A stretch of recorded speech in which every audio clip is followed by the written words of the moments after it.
63, c'est le premier vol du Mystère 20. Le 4 mai 1963, le Mystère 20 décollait pour la première fois de la piste de Bordeaux-Mérignac.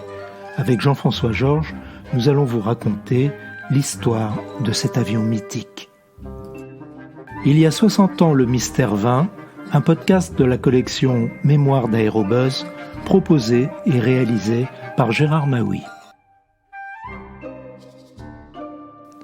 En 1963, Jean-François Georges, jeune ingénieur encore à Supaéro, signe un contrat de pré-embauche chez Dassault Aviation qui s'appelle encore la Générale Aéronautique Marcel Dassault.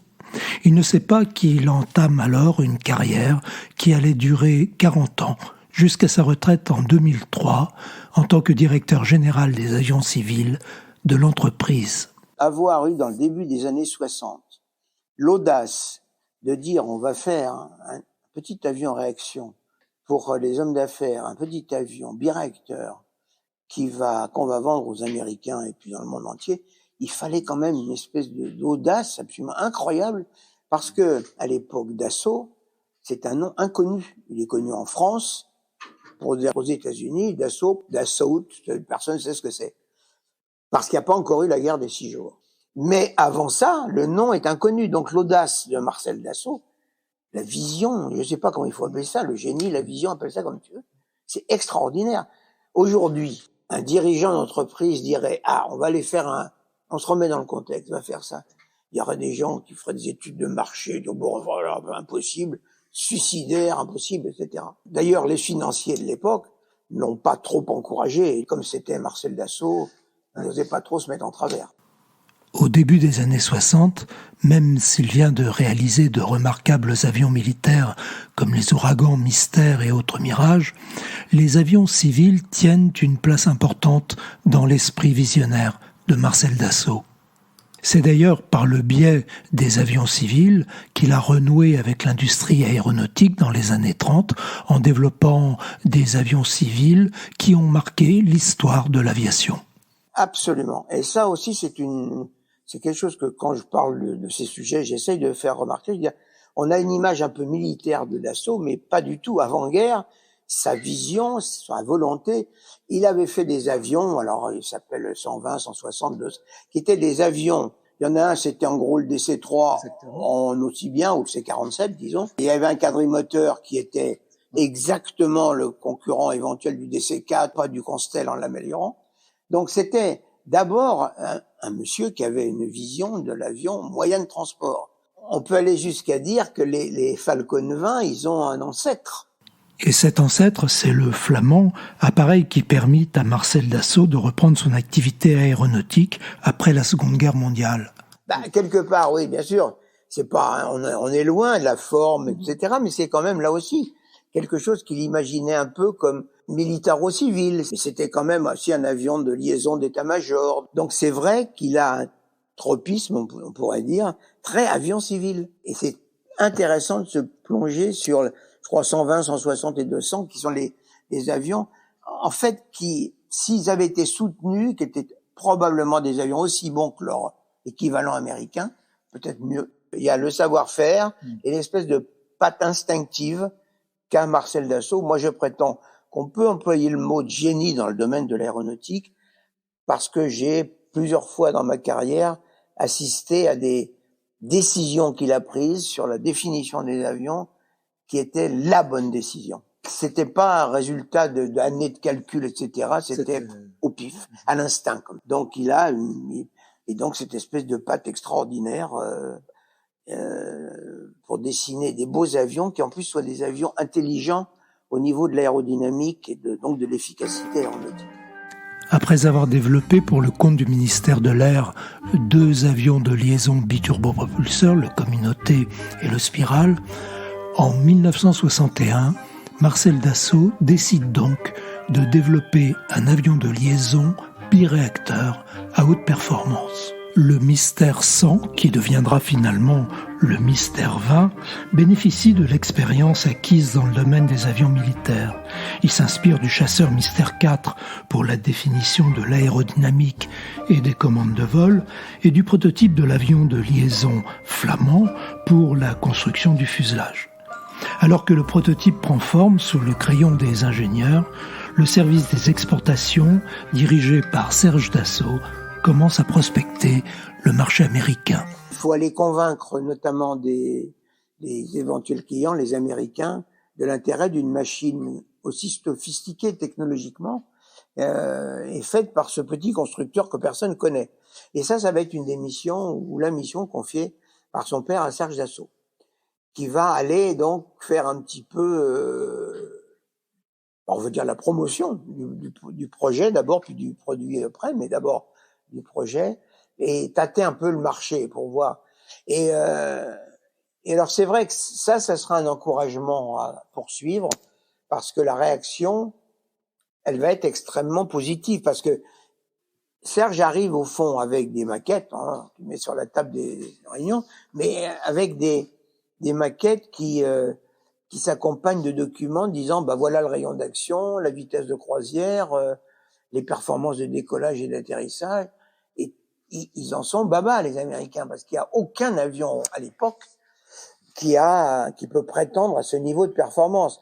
Il y a en fait 2 avions en réaction. Il y a le Jetstar, si je ne m'abuse, et puis Saberliner. Très loin en performance. Telle enseigne qu'il y a des gens qui disent attendez, vous charriez pas un peu là. En gros, il paraît qu'il y a eu des. Alors là encore, on manque un peu d'éléments, mais ça paraît presque naturel d'avoir des gens qui doutent et disent écoutez, on va voir. L'accueil a été, il est rentré, Serge, en disant si on fait ce qu'on dit, c'est un beau marché aux États-Unis. Alors bien sûr, c'est un marché qui dit mais si vous faites ça, c'est vraiment intéressant. Maintenant, vous n'avez plus qu'à montrer que vous êtes capable de le faire. Le retour de Serge va vouloir dire on construit le prototype et on le certifie. Dès qu'on aura montré qu'on est capable de faire ce qu'on dit, à ce moment-là, les gens vont dire d'accord, alors là, on y va. Et à ce moment-là, enclencher la série. À l'époque, il n'y a rien qui concurrence le Mystère 20. Il n'y a qu'un défaut, c'est qu'il n'est pas américain. Il va le devenir parce que rapidement, on va s'apercevoir que Mystère, c'est pas très joli comme nom. Il va surtout le devenir parce que début 1963, une compagnie américaine, et non des moindres, envoie en Europe une mission de prospection chargée de trouver le petit biréacteur qu'elle recherche pour prolonger ses lignes long courrier. La Pan Am est à la recherche d'un avion comme ça. C'est Pan Am, Pan American, c'est-à-dire là ça va ébranler le marché américain.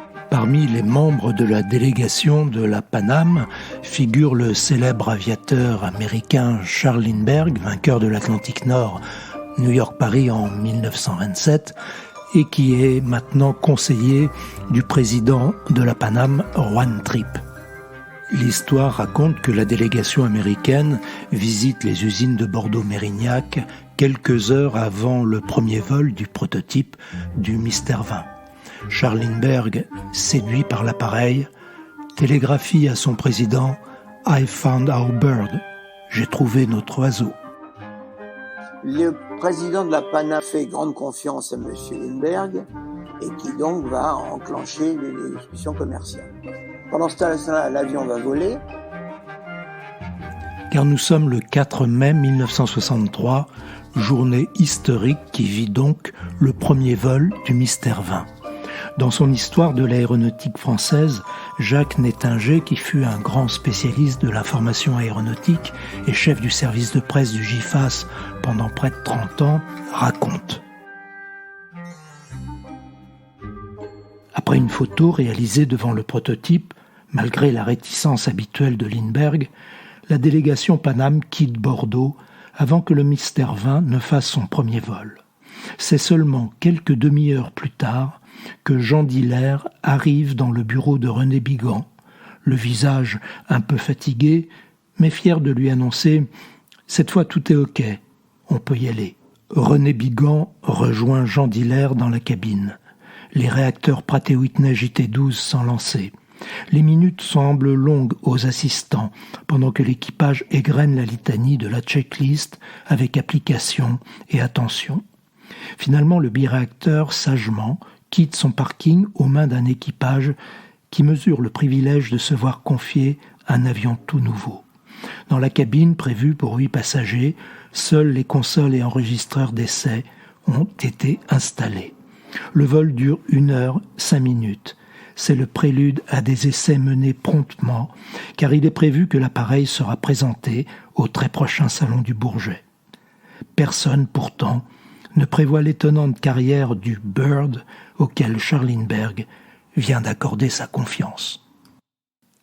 10 jours après la visite des Américains, Pan Am commande 40 appareils et précise qu'à terme, elle compte en acquérir 200. La compagnie envisage en effet de commercialiser le Mystère 20 aux États-Unis et au Canada, non sans l'avoir rebaptisé Fanjet Falcon. Mais pourquoi Fanjet ? Parce que, encore une fois, ça veut dire que c'est un avion à réaction. C'est ce que ça veut dire.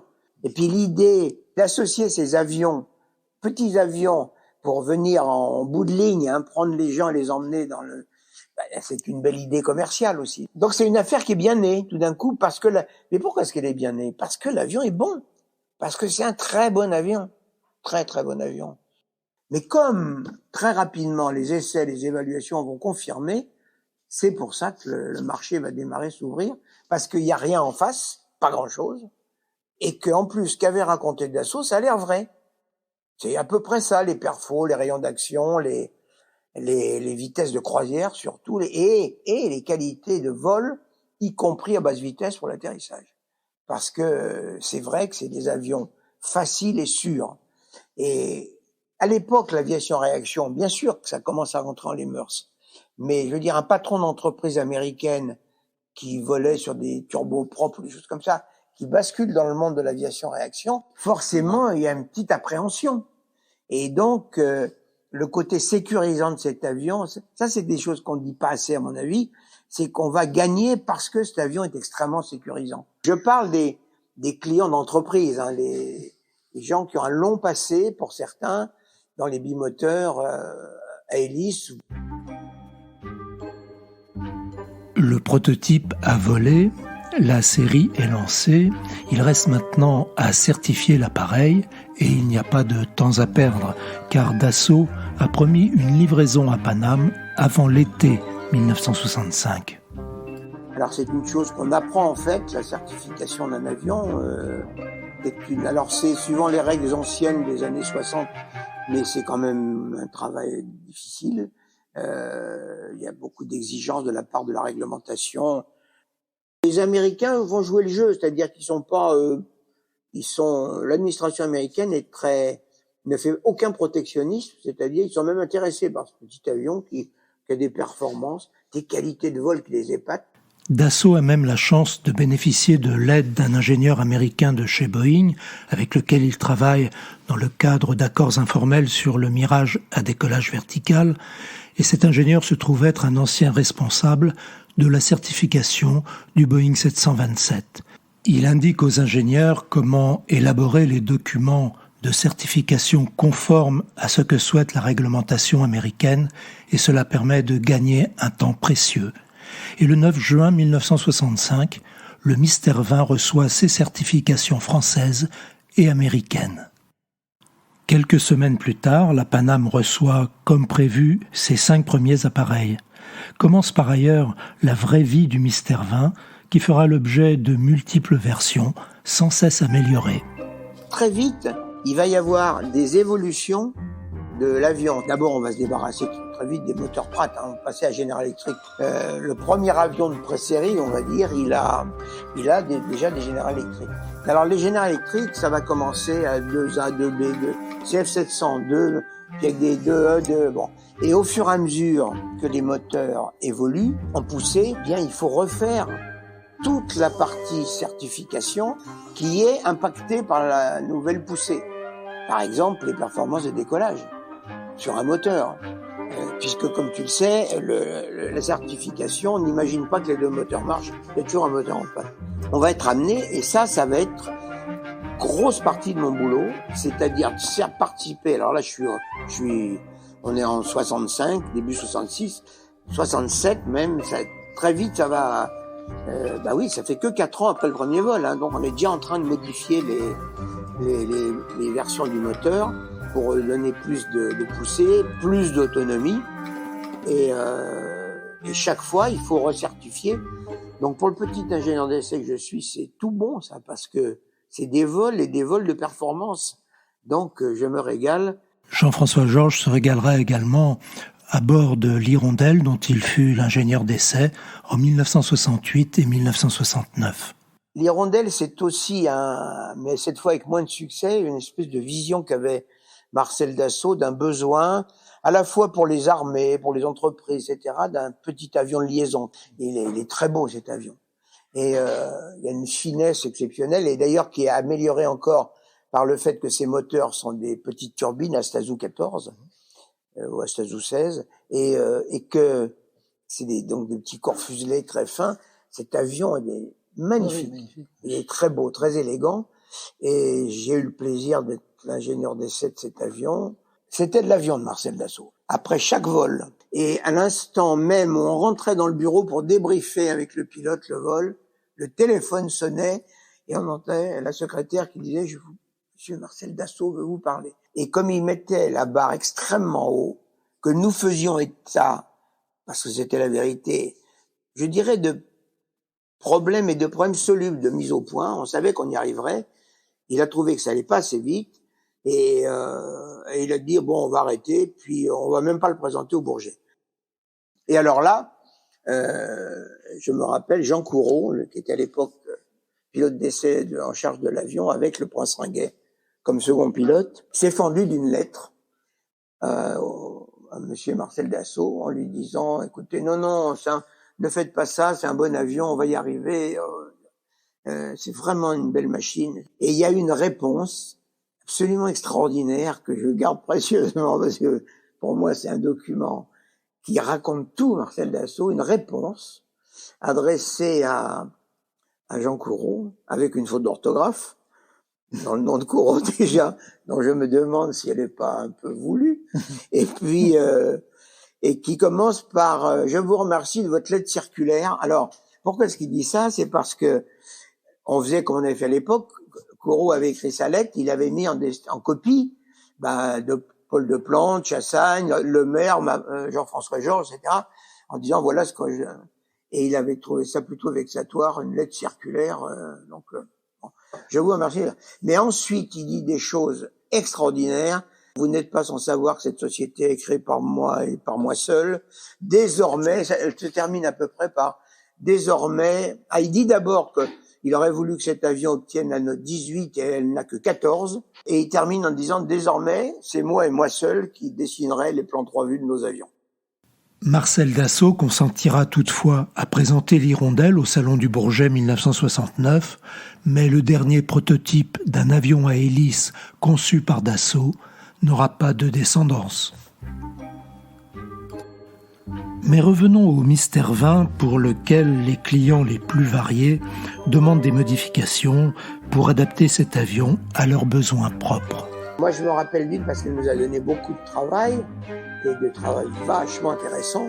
C'est un client qui s'appelait Walker, australien, qui va demander, parce on se dit c'est le marché australien qui s'ouvrirait, mais il y a énormément de pistes en gravel, comme on dit, de pistes en terre en Australie, et surtout auquel un avion comme ça devrait avoir accès pour être intéressant, parce que justement, il permettrait de combler le trou qui est entre la ligne et puis les terrains dans ce pays gigantesque, etc.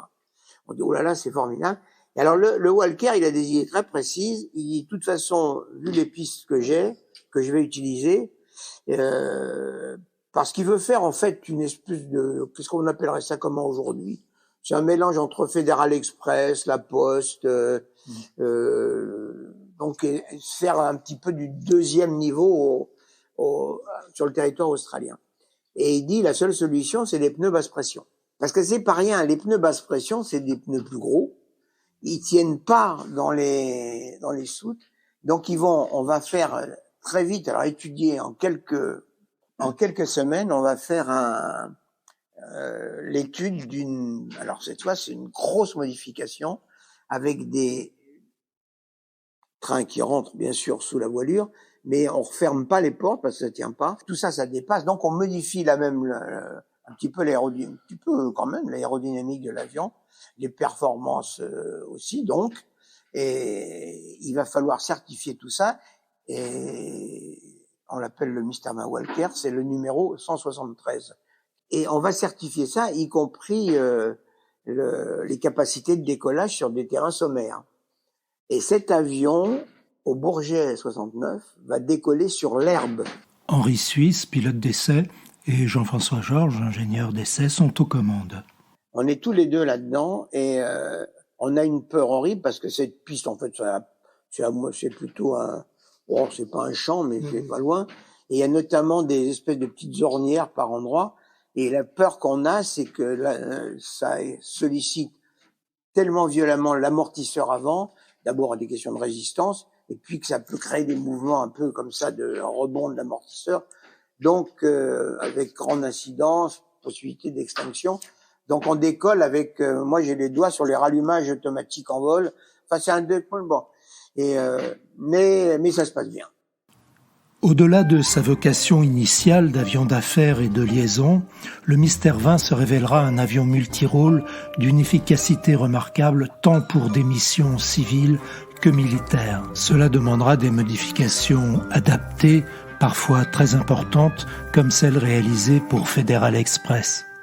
Alors moi j'aime bien l'histoire FedEx parce que d'abord ça a été un client formidable qui a demandé à l'avion une modif importante, une porte de sous de cargo. C'était sur cet avion, c'était là aussi le travail de recertification de la cellule, etc. Et j'ai beaucoup aimé l'histoire de FedEx et donc la contribution qu'a été pour cette histoire le Falcon 20, c'est que en fait Fred Smith est un jeune homme de famille comme il y en a aux États-Unis où l'argent n'est pas le problème, qui a eu cette idée et dont le père lui a dit tiens voilà quelques millions de dollars, amuse-toi avec créer Federal Express, on sait ce que c'est devenu. Et donc je pense que le fait d'avoir été associé à des aventures comme FedEx et avec d'abord associé à un concept à l'époque extrêmement innovant, parce que je crois pouvoir affirmer, je ne me trompe pas, que l'idée c'était d'avoir à Memphis, si je me rappelle bien, une base centrale, un hub de transport, un hub postal finalement, et l'avion était suffisamment fiable, suffisamment disponible, parce que c'est évidemment un truc comme ça marche que si l'avion est disponible H24, et que ça a beaucoup contribué, parce que d'abord c'est une utilisation très extensive, et ça a beaucoup contribué au succès du Falcon 20. L'avion Mystère 20 est devenu un avion emblématique, un peu le symbole de la performance, mais de la régularité, de la solidité. Par ailleurs, les différentes versions du Mystère 20 ne cessent de s'améliorer. D'une part, on fait des progrès technologiques chez les motoristes et qui s'accompagnent d'amélioration de la consommation, donc d'augmentation du range. Et puis en même temps, la concurrence, elle roupille pas. Donc il y a une espèce de course à l'échalote. Le Falcon 200, c'est strictement ça, c'est-à-dire le besoin de faire un avion qui consomme moins, qui va plus loin, éventuellement un peu plus vite. C'était pas le truc principal, mais c'est surtout un plus grand rayon d'action qui fasse des moteurs moins bruyants. Parce qu'à l'époque, on commence déjà à devenir soucieux de ça. Faut dire que c'est pas la première qualité du Falcon 20, le silence, mais à l'intérieur. Mais bon, à l'époque, on savait pas trop bien faire. On faisait des trucs quand même. Je me rappelle, on faisait des essais sur les entrées d'air déjà à la fin des années 60. On faisait des essais en faisant des trous, en faisant des trucs. Bon. Le Falcon 200, il va avoir, pour moi, c'est ma façon de raconter l'histoire, il va avoir un seul intérêt, c'est de donner plus ou moins naissance au Coast Guard.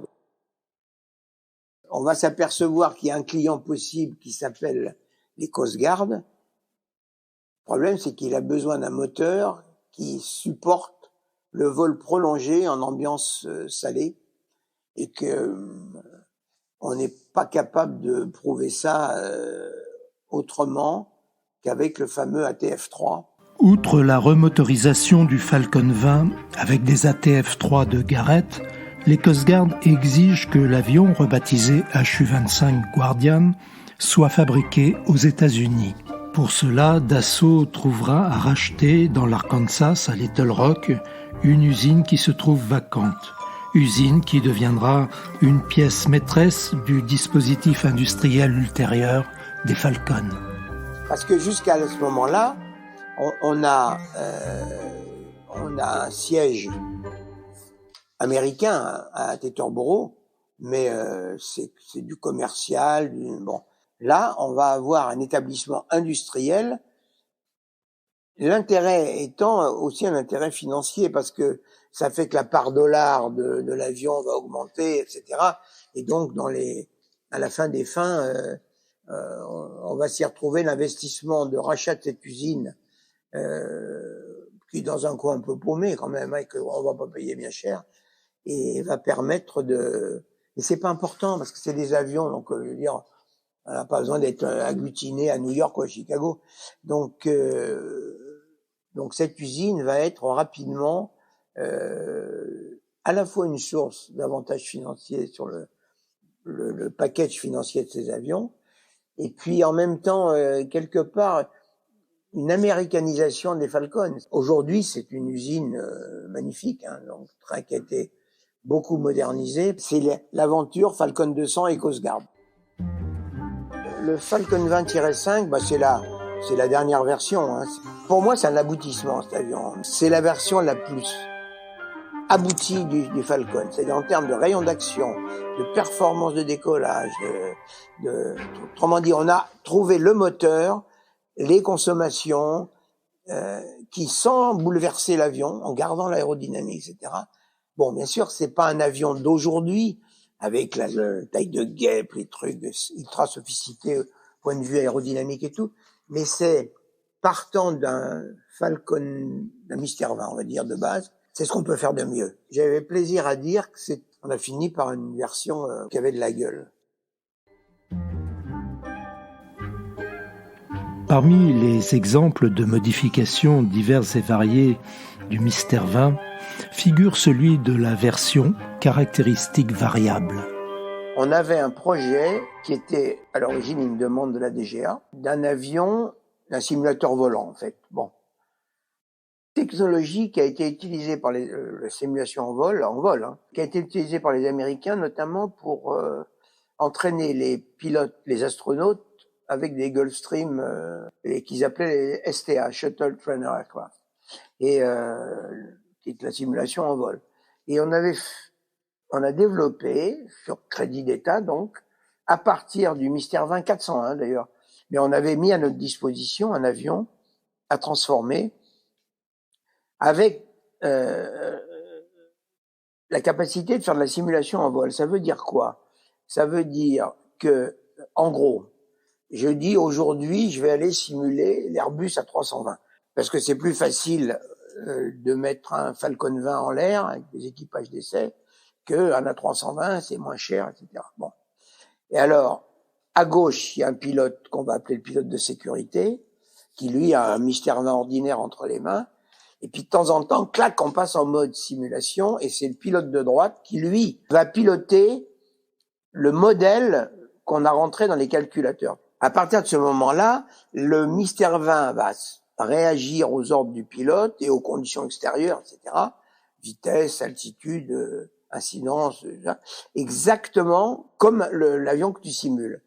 Au début, c'était 5 degrés de liberté. On avait mis ce qu'on appelait des travelons. C'est pas très joli comme des grands plans verticaux sur les voleurs. Permettaient à eux de créer des accélérations comme ça.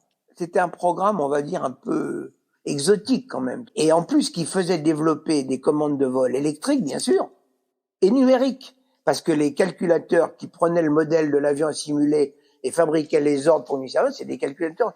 Donc, à cette époque-là, on a fait à la fois la découverte de la mise au point de la simulation en vol et des progrès énormes sur les commandes de vol numériques, électriques numériques, qui ont servi pour les avions d'armes.